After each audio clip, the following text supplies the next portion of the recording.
I got Amy on a scooter for the first time in San Diego last year. She wants to take my scooter to work on Monday. What? We're going to need a little bit of a scooter refresher, and she's going to do it wearing the G-Shock, the GMA S140.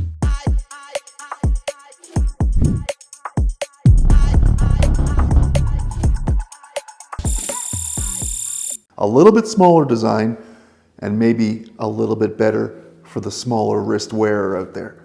So let's take a closer look. But if you're going to crash, why not have a G-Shock on? Oh boy, this could be fun. In heels yet. Are you listening to me? In heels. You say hi to the camera, look. Say hi.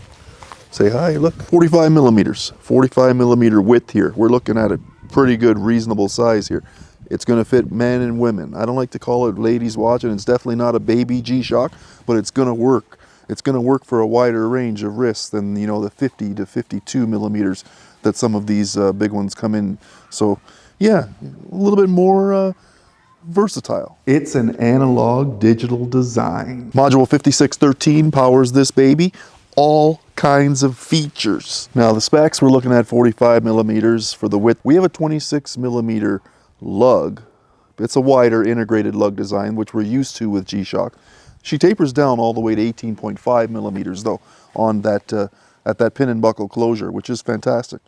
The lug to lug is surprisingly smaller. It's 48 millimeters across the span of your wrist. So yeah, that's why I mean it's going to accommodate the ability for a lot of different wrist sizes to work with this one. So now the overall thickness is still says G-Shock. We're looking at 15.9 millimeters. Now here's where it gets good.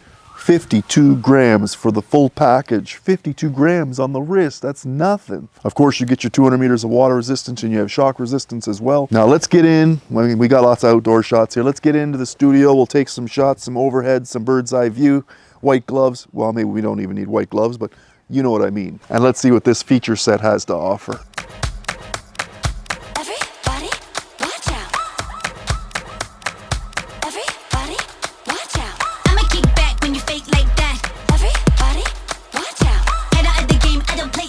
Four button functionality here. That's something that we're used to. And you gotta like the textured buttons. I do like those textured buttons. Makes it easy to scroll around and navigate through the watch.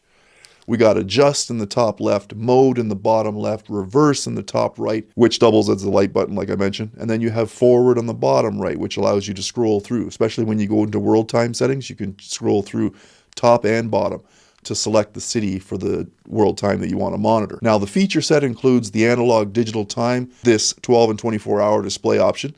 You have a stopwatch with 1/1000th of a second monitor. There it goes.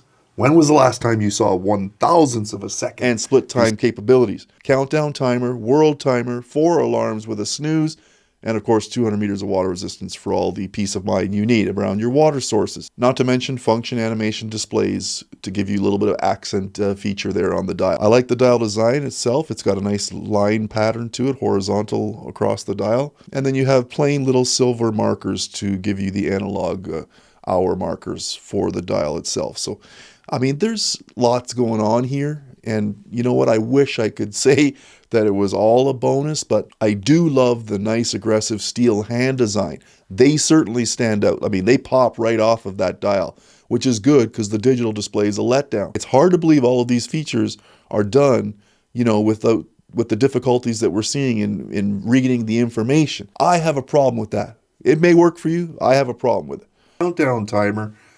World time capabilities where you're going to monitor over 30 cities, I believe it is, and then you have 5 alarms with a snooze. So there are so many different functions that this module is able to look after for you.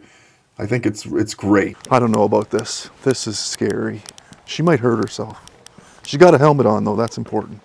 And you know what? The G-Shock, it'll survive. Now you know how I feel about the negative display. It's a tough one sometimes because you don't have visibility at all these different angles.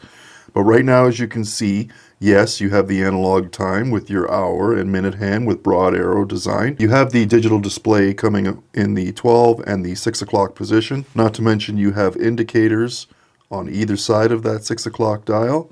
But up top, you have the date and the day, whereas the 4 for April, 27 for the day, and then down below you have Sunday and running seconds. So, and they will be working in coordination with that analog dial as well. With the toughness that it comes with, has all those perks that you would expect for whatever you're going to get into. All kinds of work, play, and fun.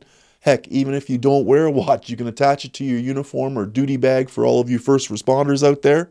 I'm not going to keep you long. Hope you've had a chance to see the shots on the wrist. The watch is meant to be worn so that you can see what time it is with no problems, and also utilize the features and functions with complete visibility. What should they have done? They should have made the digital sections in positive display and given yourself a better light for when the low light conditions happen.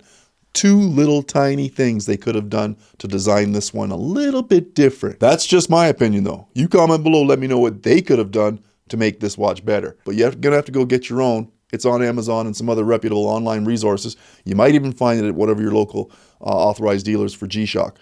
It's around $160 Canadian right now. I guess we'll see how things go when she takes her to work. But that's my time. Thanks for coming to the channel. I'm Ross. Do all the fancy things for the algorithm. We'll see you on the next one.